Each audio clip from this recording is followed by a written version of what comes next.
देखिए, अब हम लोग हायर परचेज सिस्टम का क्वेश्चन नंबर 1 पर ध्यान देंगे।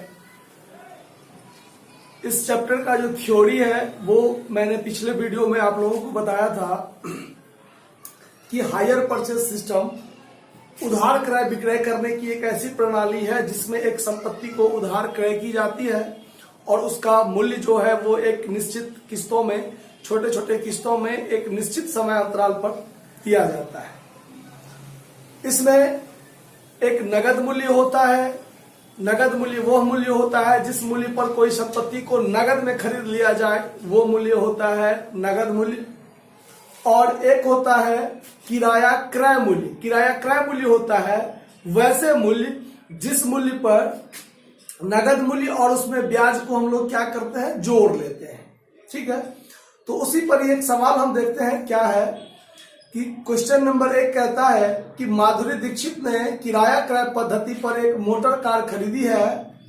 कार का कुल रोकड़ मूल्य 15,980 है। मतलब अगर हम कार को तुरंत में खरीद लें, नगद में खरीद लें, तो 15,980 में हमको क्या होगा, मिल जाएगा। और यह 4,000 रुपया तुरंत देता है, मतलब ये डाउन पेमेंट हुआ। और 6,000, 5,000 और 2,000 का 3 गो किस्त देता है। ठीक है, उसके बाद है क्या कि ब्याज पर 5% के दर से वसूल की जाती है ब्याज। ठीक है, यानी ब्याज उस मूल्य पर लगता है कि जिस मूल्य का भुगतान अभी नहीं हुआ है, जो मूल्य बकाया है उस राशि पर जो ब्याज होता है वो होता है ड्यू राशि, ड्यू अमाउंट, उस पर ब्याज लगता है। मूल्य जो है उसके बाद है कि ह्रास जो है वो सीधी रेखा प्रणाली यानी फिक्स्ड इंस्टॉलमेंट मेथड से जो है सो ह्रास लगता है। ठीक है, अब ध्यान दीजिए, इसमें सबसे पहले तो कैलकुलेशन ऑफ इंटरेस्ट पर ज्यादा ध्यान देना होगा कि कैलकुलेशन ऑफ इंटरेस्ट कैसे निकलेगा, उस पर ध्यान दीजिए। ये आपका क्वेश्चन नंबर 1 शुरू में लिखेंगे कैलकुलेशन ऑफ इंटरेस्ट। ठीक है, इसको हम लोग एक कॉलम में करके देखते हैं। कॉलम में कर लिए, इसमें हम लोग लिखेंगे कैश प्राइस, इसमें इंटरेस्ट और इसमें इंस्टॉलमेंट। ये देखते हैं, आपका कैश प्राइस जो है वो 15,980 रुपया है। 15,980 रुपया है, जिसमें आपने डाउन पेमेंट यानी डीपी जो आपने है वो 4,000 कर दिया। तो डाउन पेमेंट अगर हमने तुरंत में कर दिया तो उस राशि पर तो हमको ब्याज नहीं लगेगा। तो नहीं लगेगा तो वो 4,000 रुपया इसमें से आप क्या कर लीजिए, माइनस कर लीजिए। तो आपका 11,980 रुपया हुआ। अब चलिए, अब हम लोग फर्स्ट ईयर के लास्ट में देखेंगे कि फर्स्ट ईयर में कितना बाकी है और उस पर कितना ब्याज लगेगा। तो 15,980 में से 4,000 तो खत्म, डाउन पेमेंट कर दिया, बच गया 11,980। अब फर्स्ट ईयर के लास्ट में 11,980 बचा हुआ है। इस राशि पर हमको अब 1 साल का ब्याज लगेगा। और फर्स्ट ईयर के लास्ट में जो 6,000 रुपया का आपका इंस्टॉलमेंट है, उस 6,000 में ब्याज क्या है, शामिल है। अब आप कैसे समझेंगे कि ब्याज उसमें शामिल है या नहीं शामिल है, तो उस पर ध्यान दीजिए। कैश प्राइस कितना है, 15,980। उसके बाद 4 बार में पेमेंट होता है। डाउन पेमेंट होता है 4,000 का और 6,000 का एक किस्त, 5,000 का एक किस्त और 2,000 का एक किस्त। तो 6, 5, 11, 2, 13, 4, 17, यानी टोटल पेमेंट हुआ 17,000 और कैश प्राइस है 15,980। इसका मतलब कि इंस्टॉलमेंट में ब्याज की राशि क्या है, शामिल है। ठीक है, तो अब देखिए, फर्स्ट ईयर में जो ब्याज लगेगा हमको इस राशि पर ब्याज लगेगा, मतलब 11,980 पर। इस पर 5% ब्याज कहता है लगेगा, 5% ब्याज लगेगा। अब 5% ब्याज लगेगा तो ये से ये 0 कट गया, 5 से 2 कट गया और 2 से इसको काटिएगा तो कितना हो जाएगा, 559 होगा। देखिए तो कितना होता है, 559 नहीं, सॉरी 599 हो जाएगा। 99 दुना 198 होता है, ठीक है।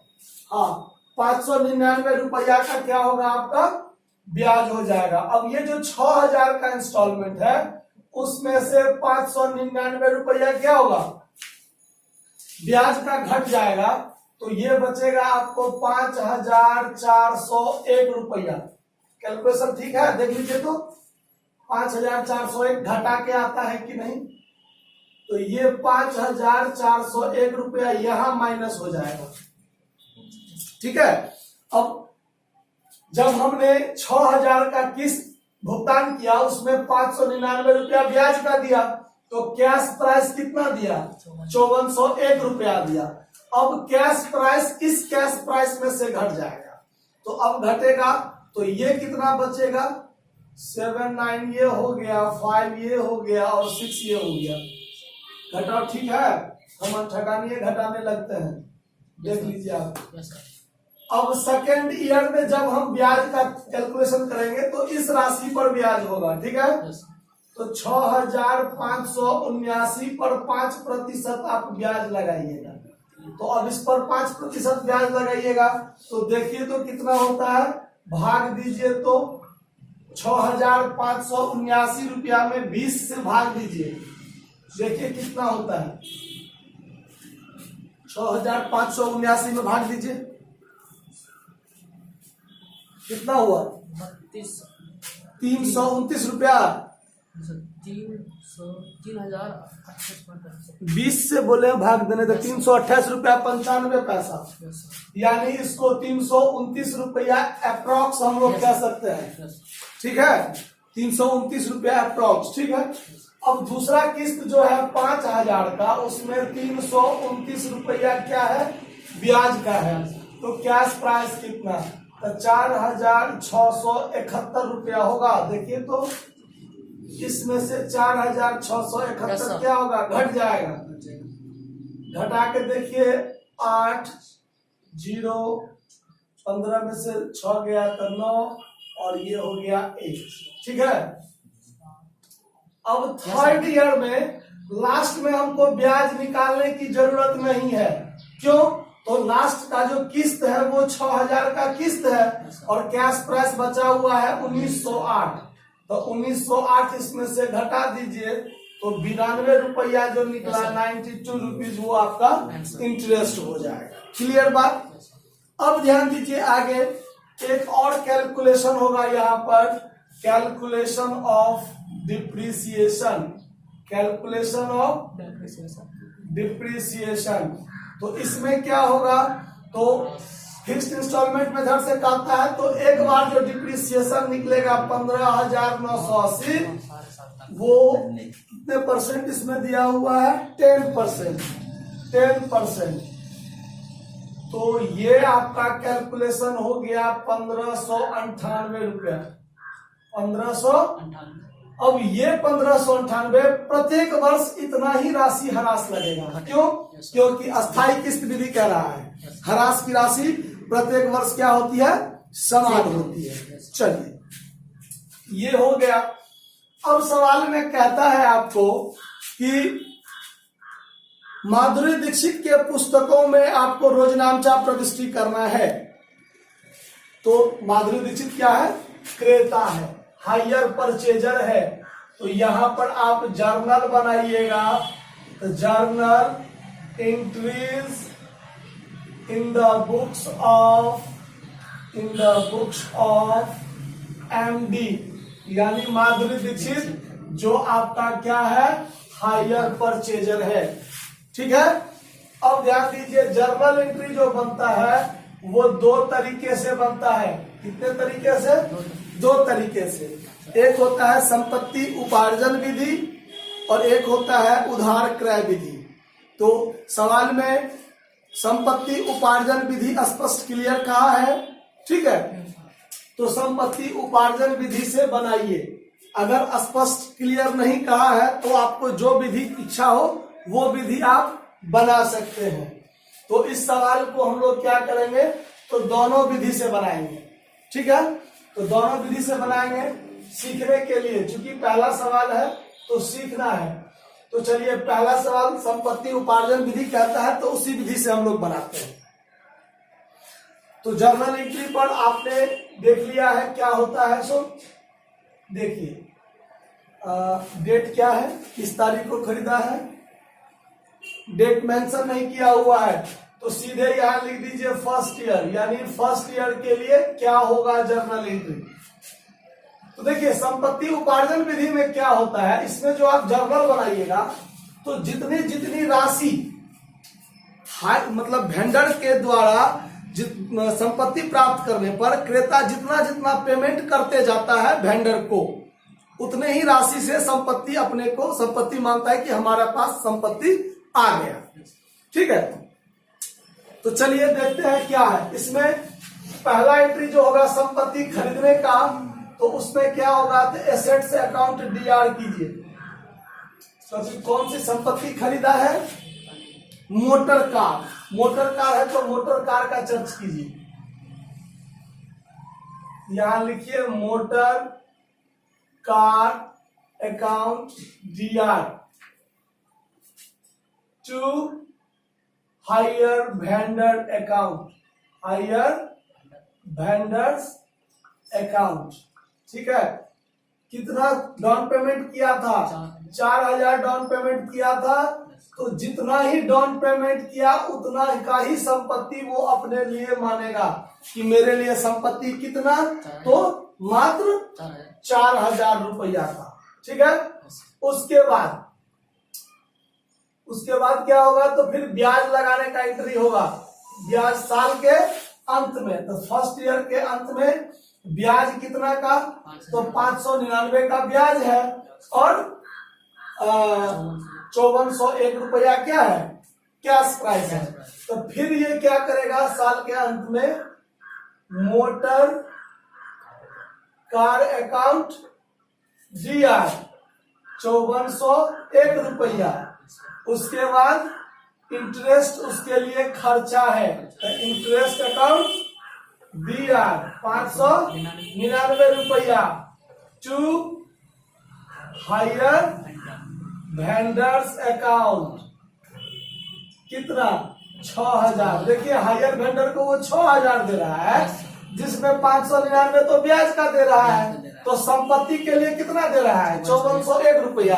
तो उतना का ही वो अपने लिए संपत्ति समझेगा।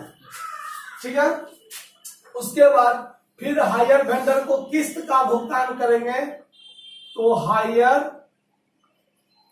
Vendors account Dr to cash या बैंक, आप जो लिखे लिख सकते हैं, ये 6,000 का किस्त उसको दिया। ठीक है, उसके बाद क्या होगा, तो संपत्ति पर हरास लगाएगा। तो संपत्ति पर हरास लगाने का एंट्री जो साल के अंत में बनेगा, तो यानी यहां लगाइए depreciation account Dr to motor car account.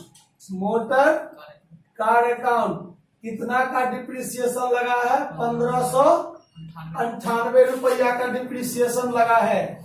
उसके बाद साल के अंत में ये जो डिप्रिसिएशन लगा और ये जो ब्याज लगा, इस दोनों की राशि को क्या करेगा, वो लाभ हानि खाते में भेज लेगा। तो उसके लिए बनाएगा profit and loss account Dr to depreciation account to interest account. अब देखिए इंटरेस्ट है 599 का और डिप्रिसिएशन है 1598 का, तो 9 8 17 के साथ हाथ में 1 9 2 18 19 का 9 हाथ में 15 5 20 1 21। ठीक है, जोड़ देख लीजिए। तो ये जो एंट्री हुआ, ये एंट्री हुआ आपके फर्स्ट ईयर के लिए। 1 साल का एंट्री हुआ ये संपत्ति उपार्जन विधि से जो बनाते हैं तब।